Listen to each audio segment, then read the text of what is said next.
ជំរាបសួរសួស្តីថ្ងៃនេះយើងនឹងបន្តសិក្សាមេរៀនភូមិវិទ្យាថ្នាក់ទី10ណាជាបន្តទៀតអញ្ចឹងក្នុងម៉ោងសិក្សានេះយើងនឹងចូលទៅកាន់ចម្ពោះថ្មីមួយទៀតណាដែលចម្ពោះនោះគឺជាចម្ពោះទី3មានចំណងជើងថាប្រទេសឧស្សាហកម្មថ្មីនៅអាស៊ីប៉ាស៊ីហ្វិកមេរៀនទី1គឺប្រទេសកូរ៉េខាងត្បូងអញ្ចឹងសម្រាប់មេរៀនទី1ប្រទេសកូរ៉េខាងត្បូងនេះបងប្អូនទាំងអស់គ្នារួមជាមួយនឹងលោកគ្រូយើងនឹងទៅធ្វើការបញ្យលរួមគ្នាទៅលើពាក្យកន្លឹះឬក៏ហៅថាពាក្យពិបាកដែលមានចំនួន4អញ្ចឹងយើងមើលពាក្យទី1គឺពាក្យថាប្រទេសឧស្សាហកម្មលូតលាស់ថ្មីពាក្យទី2គឺនីអាស៊ីហើយនឹងពាក្យទី3អាស៊ីប៉ាស៊ីហ្វិកនិងពាក្យទី4គឺពាក្យថាឧបទ្វីបអញ្ចឹងទេបងប្អូនទាំងអស់គ្នាយើងបញ្យលនិងស្វែងយល់ន័យរបស់ពាក្យទាំងអស់នោះជាមួយគ្នាណាដោយបងប្អូនមើលខ្លឹមសារមេរៀនទី1ប្រទេសកូរ៉េក្នុងចម្ពោះទី3ផងដែរណាអញ្ចឹងយើងចូលទៅបញ្យលពាក្យទី1តែម្ដងគឺប្រទេសឧស្សាហកម្មលូតលាស់ថ្មីអញ្ចឹងពាក្យនេះគឺជាពាក្យដែលគេប្រើសំដៅទៅលើបណ្ដាប្រទេសដែលទើបនឹងមានការរីកចម្រើននៅផ្នែកឧស្សាហកម្មហើយប្រទេសទាំងអស់នោះអាចមានសមត្ថភាពប្រកួតប្រជែងជាមួយនឹងប្រទេសមហាអំណាចឧស្សាហកម្មចាស់បានទៀតផងហើយសម្រាប់បច្ចុប្បន្ននេះប្រទេសឧស្សាហកម្មលូតលាស់ថ្មីទាំងនោះគេរាប់មានដូចជាកូរ៉េត្បូងហុងកុងសិង្ហបុរីតៃវ៉ាន់ប្រេស៊ីលកាណាដាអូស្ត្រាលីជាដើមដែលគេបានចាត់ទុកថាជាប្រទេសឧស្សាហកម្មលូតលាស់ថ្មីចឹងទេដោយបច្ចុប្បន្ននេះការប្រែប្រួលសេដ្ឋកិច្ចឧស្សាហកម្មមានការវិវត្តខ្លាំងចឹងទេប្រទេសមួយចំនួនក៏បានក្លាយជាប្រទេសឧស្សាហកម្មលូតលាស់ថ្មីជាបន្តបន្ទាប់ដែរដូចជាប្រទេសឥណ្ឌាអីជាដើមអ៊ីស្រាអែលជាដើមតើយើងនឹងទៅមើលពាក្យទី2នោះគឺតកតងនឹងពាក្យថានីអាស៊ីចឹងនីអាស៊ីនេះក៏ជាពាក្យដែលគេប្រើសម្គាល់ក្រុមប្រទេសដែលលូតលាស់ថ្មីដែលមានសេដ្ឋកិច្ចឧស្សាហកម្មលូតលាស់ថ្មីសម្រាប់ទ្វីបអាស៊ី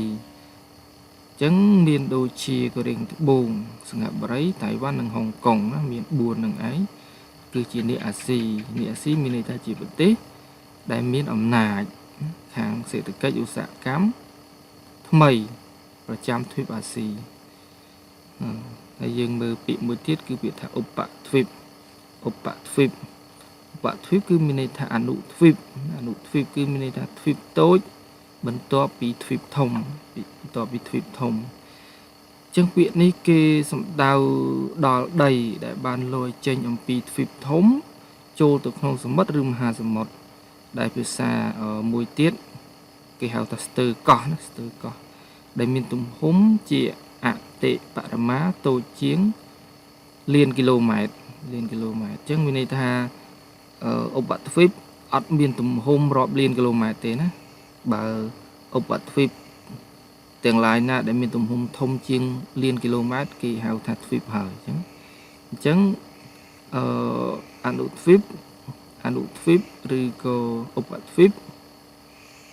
គឺសម្គាល់ទៅលើស្ទើកោះណាស្ទើកោះដែលមានទំហំអតិបរមាតិចជាងលានគីឡូម៉ែត្រឥឡូវឧបទ្វីបដែលយើងស្គាល់សពថ្ងៃនោះមានច្រើនដូចជាឧបទ្វីបកូរ៉េណាដែលយើងស្គាល់ហើយនៅខាងកើតចិនឧបទ្វីបម៉ាឡេស៊ីឧបទ្វីបឥណ្ឌាហើយនៅមានឧបទ្វីបអីទៀតឧបទ្វីបអីគេជាឧបទ្វីបស៊ីណៃឧបទ្វីបអ៊ីតាលីទៀតឧបទ្វីបអីទៀតចឹងនៅមានឧបទ្វីបផ្សេងបន្តទៀតណា ចឹងយើងមើលពាក្យមួយទៀតដែលជាពាក្យដែលជាពាក្យចុងក្រោយប៉ុន្តែយើងពិនិត្យមើលផែនទីសិនណានេះគឺជាឧបទ្វីបណាឧបទ្វីបកូរ៉េគេហៅនេះជាសម្គាល់លើដីដែលលយចូលសមុទ្រនេះសមុទ្រនេះសមុទ្រលឿង Yellow Sea អានេះជាសមុទ្រជប៉ុនវាជាសម្គាល់ទៅលើផ្នែកនៃទ្វីបអញ្ចឹងក៏បានដែរផ្នែកនៃទ្វីបដែលលយចូលផ្ទៃនៃសមុទ្រឬមហាសមុទ្រដែលមានទំហំអតិបរមាតិចជាងលានគីឡូម៉ែត្រការ៉េអញ្ចឹងគេហៅថាស្ទើរកោះឬក៏ឧបទ្វីបហើយណាអញ្ចឹងនេះគឺជាឧបទ្វីបកូរ៉េអញ្ចឹងឧបទ្វីបកូរ៉េមានពីរប្រទេសគឺកូរ៉េខាងជើងនិងកូរ៉េខាងត្បូងទៅយើងមើលពាក្យថាអាស៊ីប៉ាស៊ីហ្វិកអាស៊ីគឺទឹកដីនៃទ្វីបអាស៊ីហើយពាក្យថាប៉ាស៊ីហ្វិកគឺសម្គាល់លើមហាសមុទ្រប៉ាស៊ីហ្វិកអញ្ចឹងសរុបមកពាក្យថាអាស៊ីប៉ាស៊ីហ្វិកបាននិយាយអំពីភូមិសាស្ត្រនេះបាននិយាយអំពីតំបន់ឬភូមិសាស្ត្រគឺសម្គាល់លើបណ្ដាទឹកដីទាំងឡាយណានៃទ្វីបអាស៊ីដែលជាប់នឹងមហាសមុទ្រប៉ាស៊ីហ្វិកអញ្ចឹងទឹកដីនៃទ្វីបអាស៊ីដែលជាប់ជាមួយមហាសមុទ្រប៉ាស៊ីហ្វិកមានដូចជារុស្ស៊ីណារុស្ស៊ីគឺជាប្រទេសមួយផ្នែកធំនៃអាស៊ីហើយនិងមួយផ្នែកទៀតរបស់អឺរ៉ុបអញ្ចឹងក៏ត្រូវរាប់ដែរទឹកដីផ្នែកខាងកើតរបស់រុស្ស៊ីទឹកដីនៃឧបទ្វីបកូរ៉េទាំងមូលប្រទេសចិនជប៉ុនអាស៊ីអាគ្នេយ៍និងប្រជុំកោះអូសេអានីគឺជាទឹកដីអាស៊ីប៉ាស៊ីហ្វិក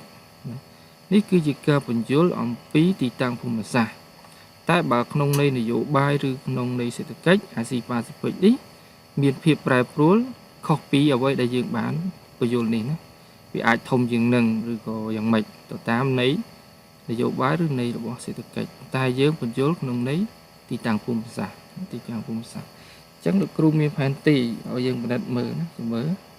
នេះជាអាស៊ីនេះអាស៊ីប៉ាស៊ីហ្វិកអញ្ចឹងនេះយើងមើលនេះទឹកដីដែលពណ៌បៃតងចាស់នេះ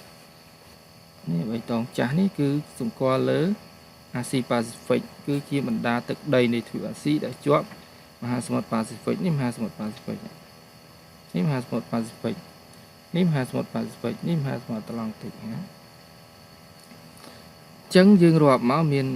រុស្ស៊ីមានជប៉ុនមានឧបទ្វីបកូរ៉េមានចិនហើយមាននៅប្រទេសអាស៊ីអាគ្នេយ៍គឺមានវៀតណា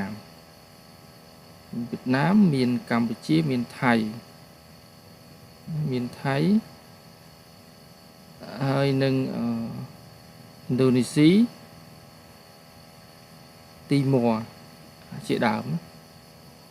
ហ្វីលីពីនតៃវ៉ាន់អីហ្នឹងជាដើមហ្នឹងគឺជាទឹកដីនៃអាស៊ីប៉ាស៊ីហ្វិកចឹងទេបងប្អូនយើង